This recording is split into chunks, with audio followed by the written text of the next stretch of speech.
Hello, friends. Welcome to Block Bytes. Welcome to our weekly recap of the top news in the crypto space in the past week.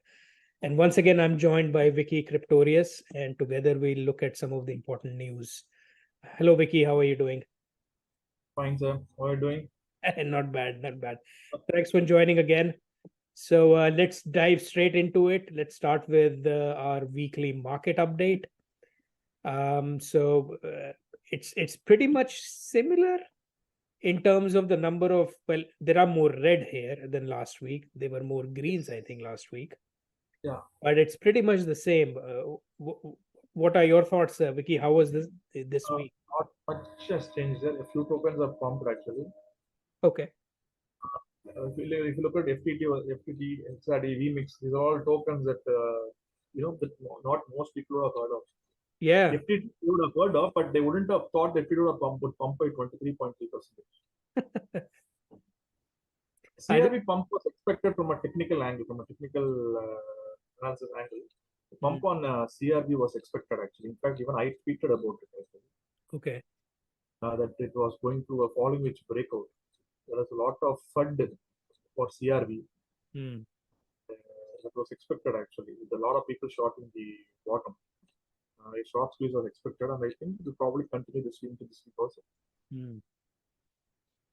Okay. Hey, do you know anything about VMix? Yes, sir. VMix actually I saw it was on the top. It has a huge market cap also.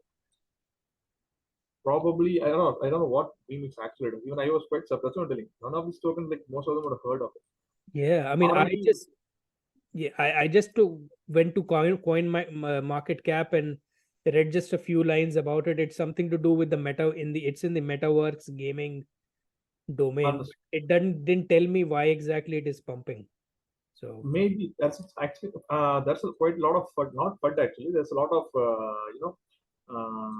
fear right now on the NFT side, on the NFT and the metaverse token side.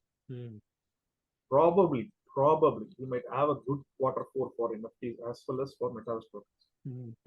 A brief rally, a small rally on these tokens. If you see IMX pumped by 10%.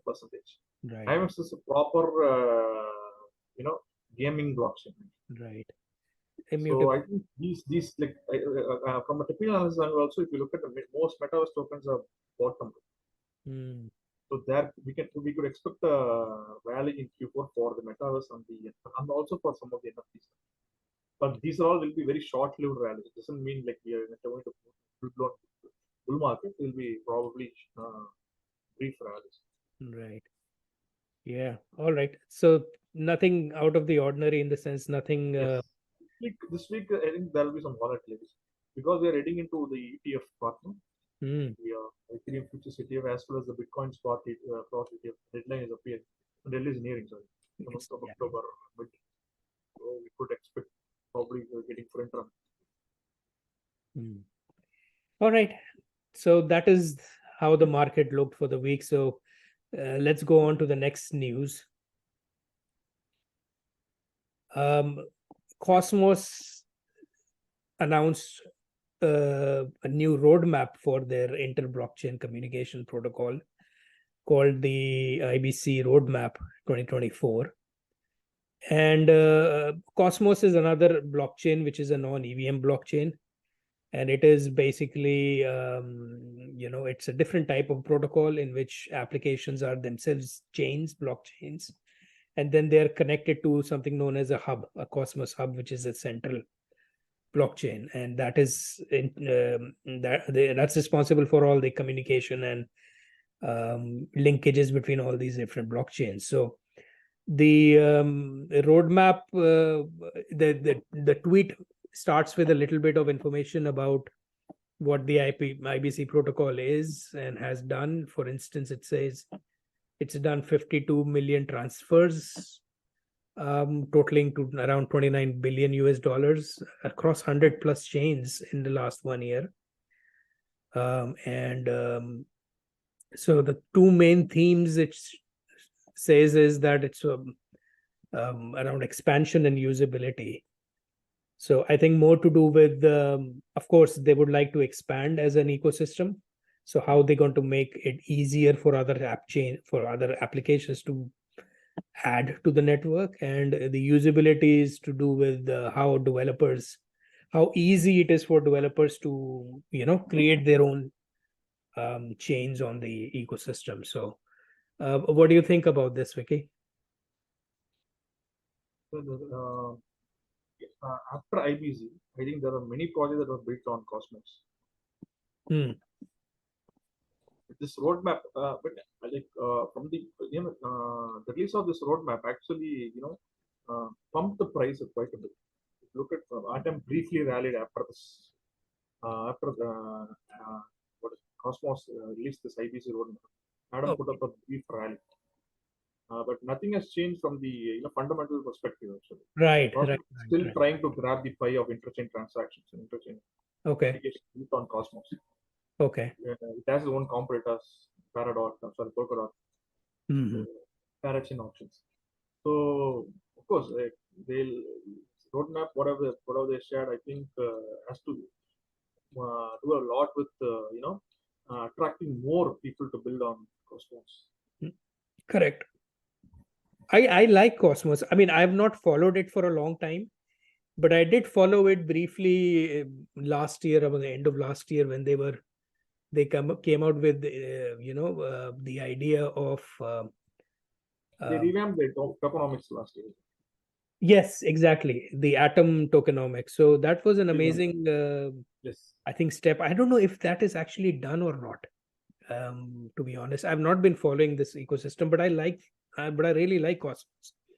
I mean, they are different, and I think the tech is strong. The tech is strong. There is no doubt in it. Like Polkadot, the tech is strong. Only the problem is with the the token. People actually obviously go for the token application. If you look at DOT also, Polkadot tech is actually strong. Right. The problem is, since like people are only speculating on the price of a token, the technology is not that much appreciated. Yeah, that is a shame, isn't it? But it is what it is, I guess. But yeah, all right. So, but interesting times for Cosmos. So anybody who is following Cosmos, this is something to keep in mind. It's a long-term bet, sir. Absolutely. It's a long-term bet. Yeah. All right. Moving on. Oops. Oh, this was the same. Okay. Yes. So this is another news that was in last week. Elliptic, which is the an on-chain analysis and monitoring company, they came out with a report saying that the infamous North Korea hacker group, the Lazarus group, has already in 104 days stolen $240 million worth of crypto. So we talked about this briefly last week when the news came that CoinEx Exchange lost $54 million, and Lazarus was most probably behind it. So this is the same theme repeating again, Vicky. There's no stopping them, huh? Yes, sir. Centralized entities. If you look at all the groups that are getting hacked, they're predominantly centralized. So, in centralized entities, obviously there will be a vulnerability. And I think Lazarus group is tapping those vulnerabilities. Right. So problem is like you can't even exactly trace those ones because they're mixing it. Yeah, but just like we saw last week, I mean, it's not just, I mean, being decentralized will not save you from Lazarus. So that is another thing. There are two things actually. One is a lot of entities are centralized, so that they are easily prone for hacks. Even decentralized ones actually, with even a small vulnerability in there, they can be hacked. There is no doubt in that. Correct. We've seen big. We've seen them happen in the past. Yes. All right. So bad news. I mean, of course, people know about this. I told you last week, no, sir, this will continue to happen. Like, there is no stopping it. Yeah. Just stay safe out there. Please do not engage with applications that you're not sure of. If you want to do that, make sure you have a separate wallet. Don't keep, just the basic Always stuff. use a burner wallet. Exactly. Just stay safe. Obviously, don't share your passcode or passphrase, and any information that is not needed to be shared. Just don't share anything. So keep it, keep safe. Next, this is probably the biggest news of last week. Eclipse is a new layer 2 on the block. What makes it different is that unlike other layer 2s, this is based on Solana's virtual machine and not Ethereum's. So I watched this interesting interview on Bankless where I forgot his name, Arjun, maybe I'm probably wrong. The founder of Eclipse was on the show, and he explained his reasons of why they've chosen SVM, which is obviously there are two main reasons: fast computation, fast transaction speed, and local free fee market. So that is something that Solana is known for. So it has generated a lot of buzz last week. And if with obviously people saying that this is great news for Ethereum, because Ethereum is still the settlement layer for this layer 2. It's obviously the execution layer, which is Solana's virtual machine. But also for Solana, Anatoly came out and said that, it's still a positive for them. That's the way he sees it. Your thoughts on this, Vicky? Like I said last week also, like not last week. Next week I mentioned that even Coinbase is not planning to be using Ethereum as the native gas token. What Eclipse has done is they have used the SVM's power, Solana SVM's power. They want scalability, and they prefer Solana for it. And in my opinion, Solana SVM is a superior tech. There is no doubt in that. Right. But then they need security of the network as well. And I think that is why they want Ethereum. So Ethereum is ultimately becoming the global settlement layer. Exactly. There is no doubt in that actually. Right. But for scalability, we can definitely go with Solana. L2s. L2s, which can get Solana's scale. Correct. One more point to note here is that they don't have a native token. Actually, also not there. They are using Ethereum as the native token. Correct. I think this will probably be the future. Okay. I think probably why? Because from the regulator's point of view, if say for example, if everyone is using Ethereum as the native gas token, it makes the job of regulators easy, because it just have to monitor Ethereum, how Ethereum price is moved, or whether it is being manipulated, or whether it is being dumped, or this thing. That is the problem is in the in sometimes the design itself needs a token, like mandates a token, requirement of a token, like optimism, for example. Right. In those cases, I think they will probably come up with a solution for that. Even in the case of even in the case of Polygon, they'll probably come up with a solution. Maybe have a token, but still kind of get it pegged to another token, like a token that get pegged to Ethereum.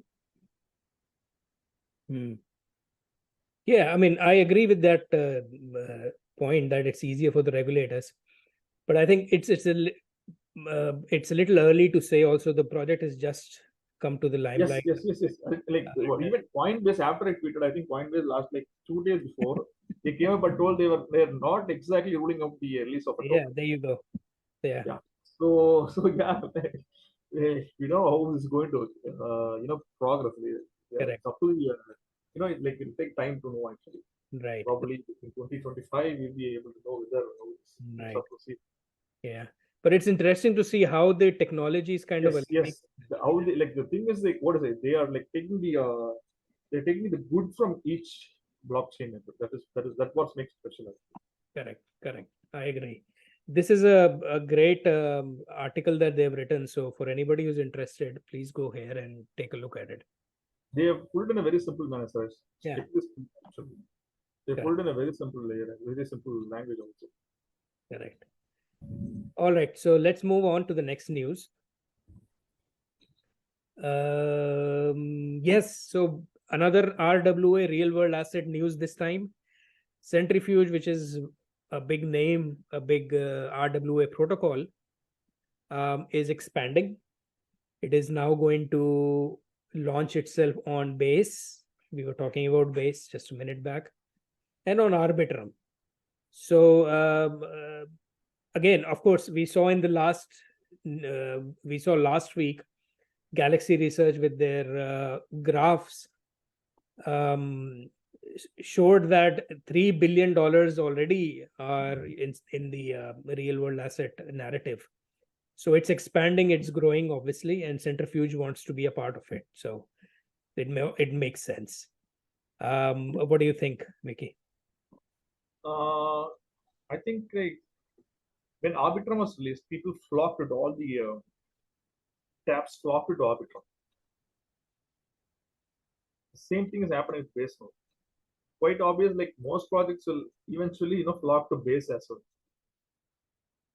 So this shift of, not shift actually, they are launching both on Arbitrum as well as Base. Earlier they were on Ethereum.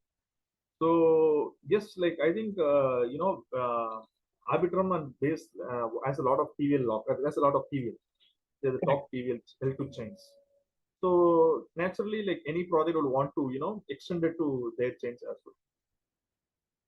Yeah, it makes sense. Absolutely. Because it reduces the transaction fee, obviously it will be beneficial for them. So naturally, we can expect it. Like, this isn't quite surprising for me because like people flocking to Arbitrum and Base, which quite frankly they have no issues at all. If you see, Arbitrum has never been funded. It has always been in the news for right reasons. Yeah. That is one of the reasons why the TVL is also high. There are many DAOs built on Arbitrum that are actually, exhibited resilience. Like if you take DeFi, if you take decentralized exchanges, Arbitrum, they were most these decentralized exchanges are built on Arbitrum first, like GMX. So these exchanges, Arbitrum has proved itself to be a very good layer 2 project. There's no doubt in that. And now we have Base. So I think the competition right now for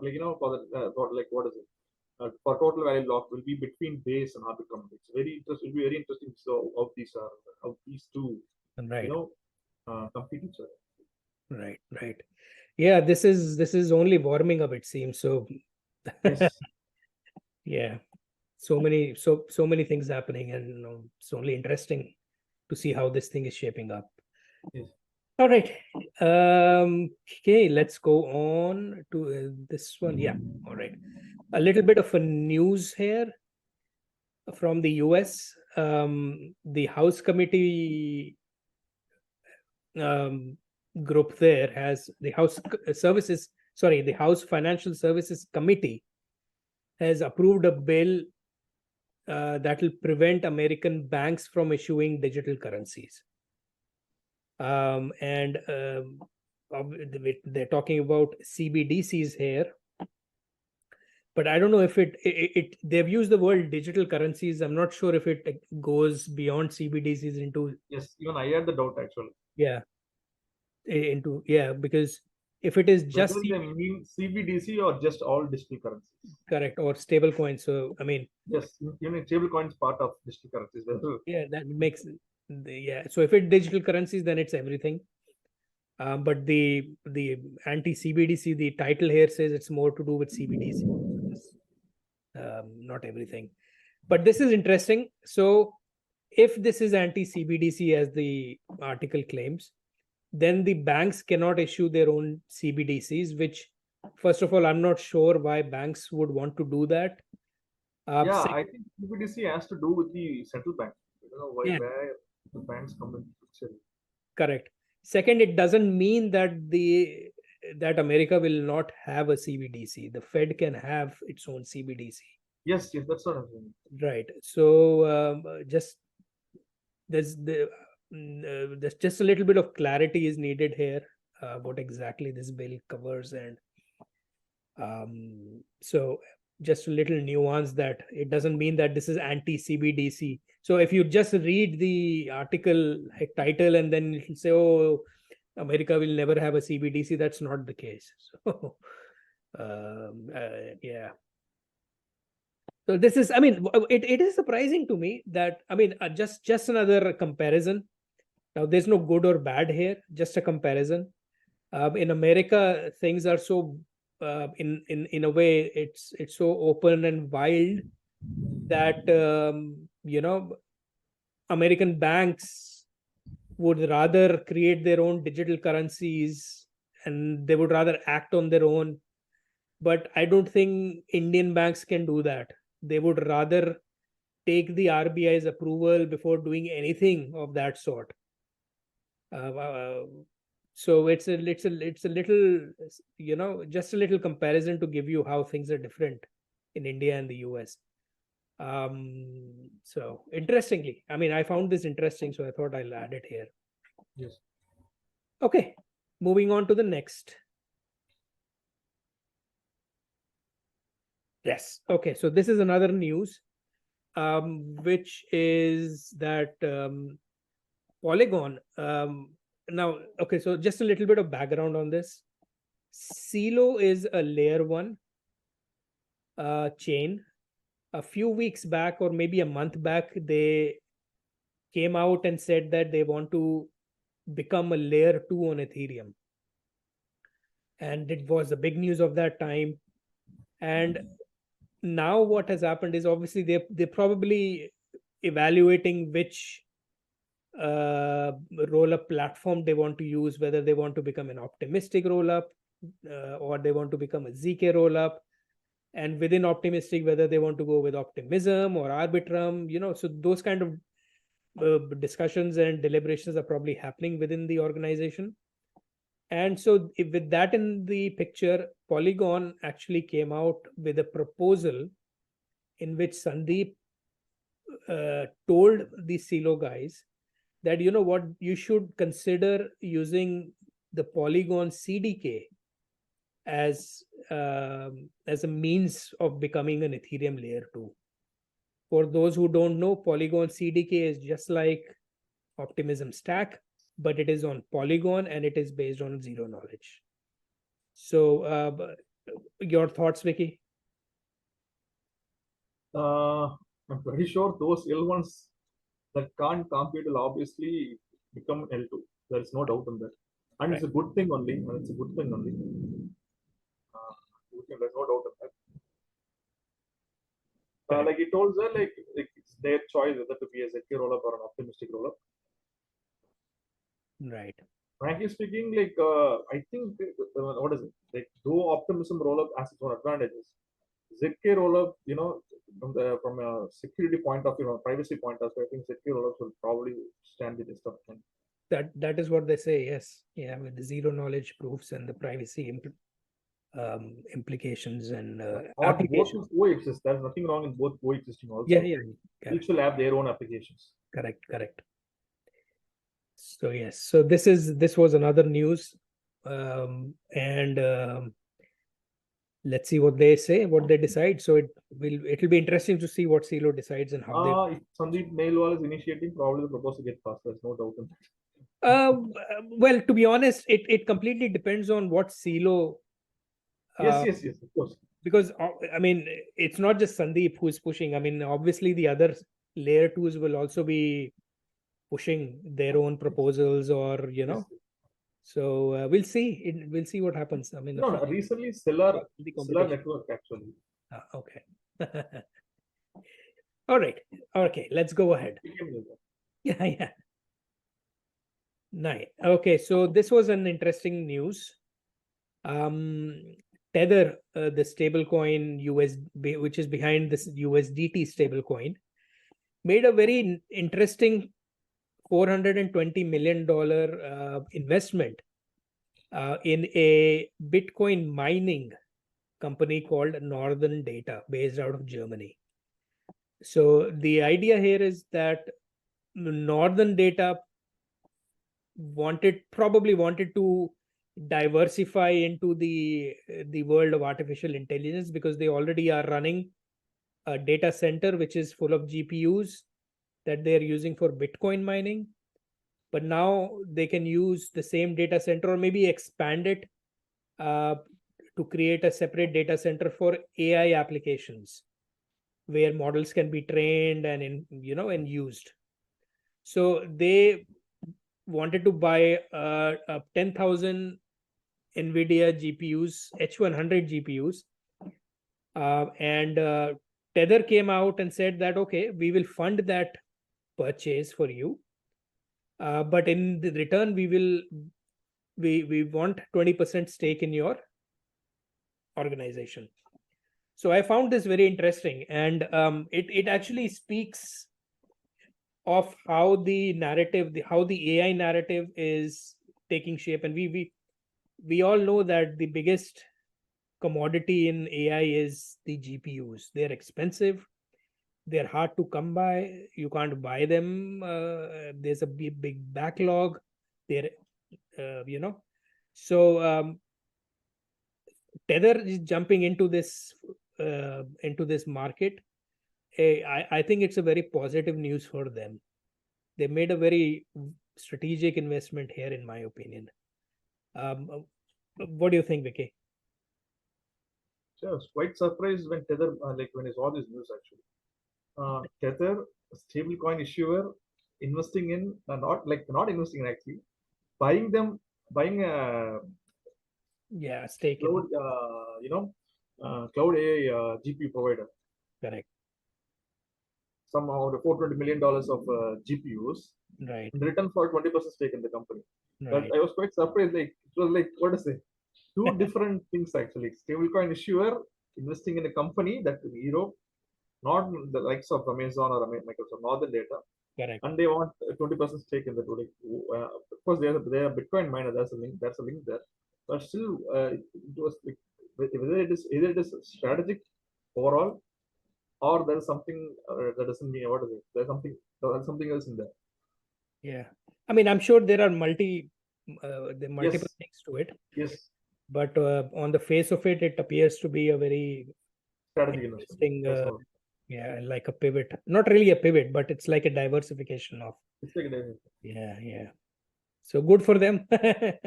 Yeah. Good job, I guess. For them and good for us also, because the most we all use USDT.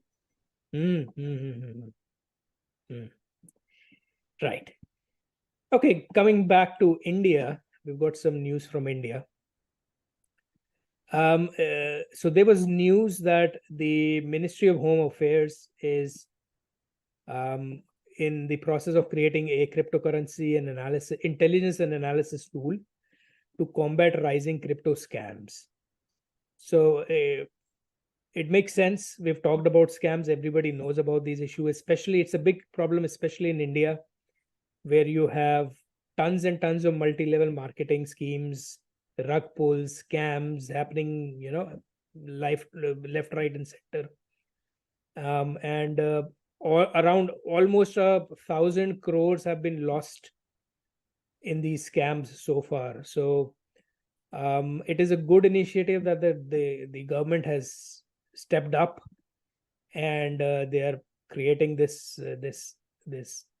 mechanism to keep an eye on what's happening in the market and learn about it, and probably unearth some scams and maybe stop them, if not, at least use that as an evidence for criminal proceedings down the line against certain parties, etc. So I found this is very good news, at least the way I look at it. What do you think, Vicky?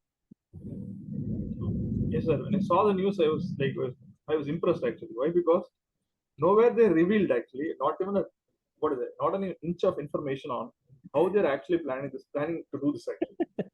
Tracking crypto transactions are it's a very complex thing to do, especially at a massive scale. Right. But I'm pretty sure they have the right tools and everything. It's just that they don't want to tell everyone. Right. And I think they have a proper network. Already the exchanges are reporting the transactions to the correct. That is an input. Yeah. Government under PMLA Act. Right. So I think clubbing that information with transactions that are automatically red flagged on Ether scan. I think probably they'll use a combination of these two to track transactions that that are look scamming. All right. Yep. These tools are definitely the need of the hour. Absolutely. So good job here, and let's see what turns up. Finally, let's go to the last news of the week. Lido, as we all know, is the biggest staking provider on Ethereum. And recently they announced that their wave 5, in which they will be onboarding 7 new node operators.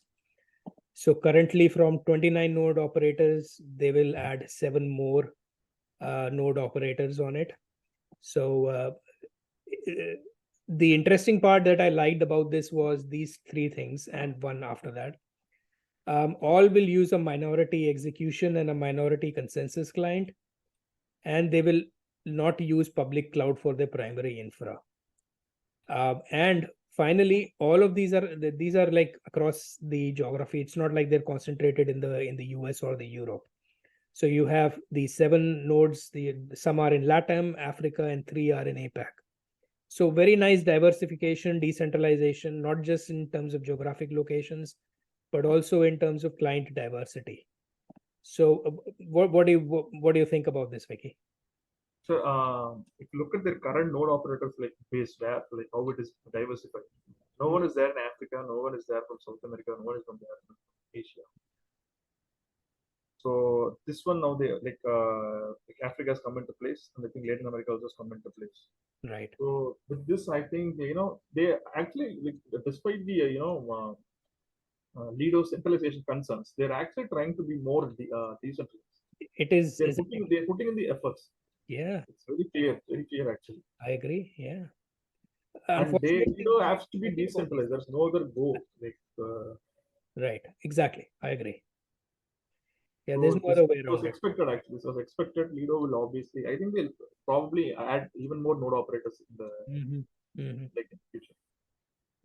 Right. So, I mean, a good job by Lido. It's a good way to. Yes. Especially when they were facing backlash like just 1 week before for centralization. Correct. All right. So that is all we have in this week, everybody. I hope you liked the news recap, and we will see you next week with another episode of Weekly Recap. Till then, bye-bye. Bye.